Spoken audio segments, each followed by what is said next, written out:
Hey guys, today's video is a little bit silly, but I feel like it might be kind of helpful because if you're like me and you take really bad pictures all the time and it's like impossible to get a good selfie, this might be kind of helpful. So normally when I take pictures for thumbnails or for Instagram, selfies, anything like that, normally it's a process. It's like 5 pictures taken, maybe even more than that sometimes, and using various apps. So today I'm going to share with you my apps and a couple tips that I've learned along the way to trick people into thinking that I'm actually photogenic, which I'm not whatsoever.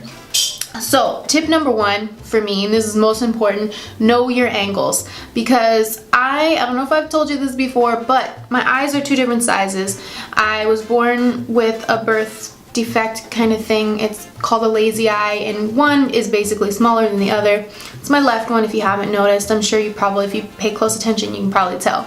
But it can kind of make me look a little weird if I look straight on in pictures. Sometimes I can get away with it, sometimes I can't. But normally you'll see most of my photos are all taken on my left side because I feel like my left side's a little bit better. I don't know. So you'll rarely see me take photos front on just because I feel like you can really see the difference when I do that. Next thing that's really important, and this is like, I probably should say this would probably be like number 1 tip. I think knowing your angles and lighting is probably tied. So the second tip would be lighting. It is so important to have good lighting because if you have a bunch of like shadows on your face, it's not gonna look really all that good. So, and by good lighting, I don't mean you have to have like studio lighting or anything like that, but natural lighting is amazing for photos. Definitely whenever possible, try and take your selfies in natural lighting. It's gonna light your face really pretty and it's just gonna make a huge difference.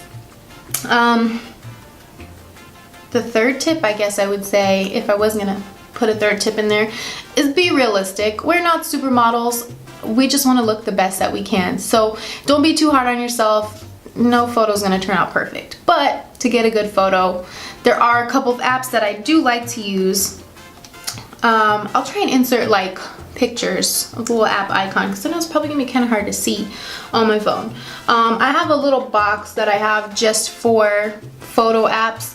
The 2 that I like the best are going to be PicWonder and PicLab. Those are my 2 go-tos.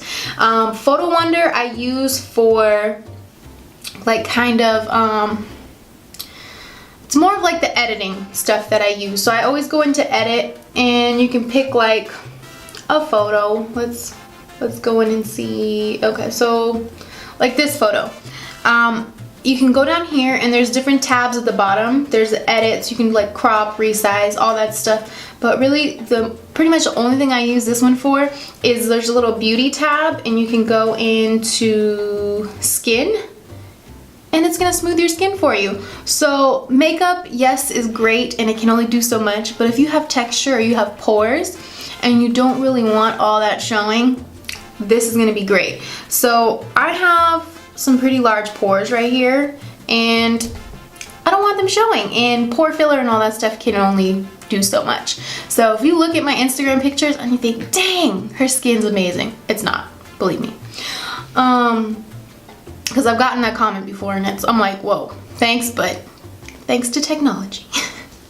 The other thing, and that's pretty much the only editing I do when it comes to like retouching of the photos. So the other thing that I really like to use is called PicLab, and this is essential for resizing photos.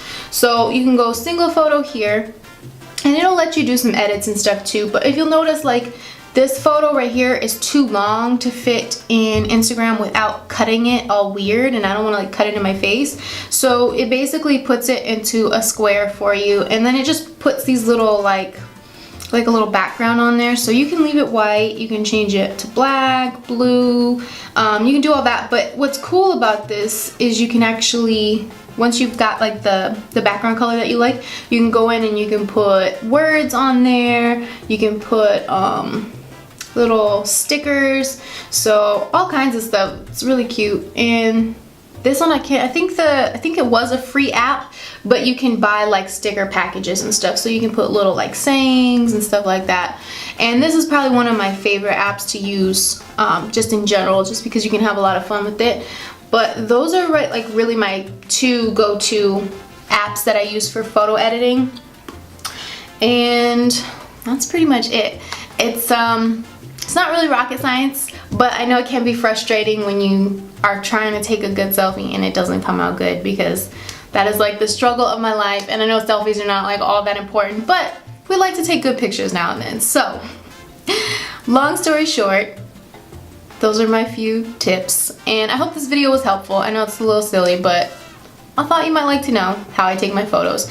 And for like my thumbnail pictures, it's pretty much the same thing. I just use like the camera I'm filming on now and take like a million pictures and pick the best one out of that, and then I'll actually go in and edit those as well for thumbnails. For that on the computer though, I use something called PicMonkey. If you're not familiar with it, check it out because it's really cool. You can do all kinds of photo edits and you can add words and text, and like it's endless what you can do with that app. So yeah, that is it for this video, guys. Thank you so much for watching. I hope you enjoyed it. If you did, please don't forget to give it a thumbs up and share if you want to. So I will see you guys soon, and yeah, bye guys.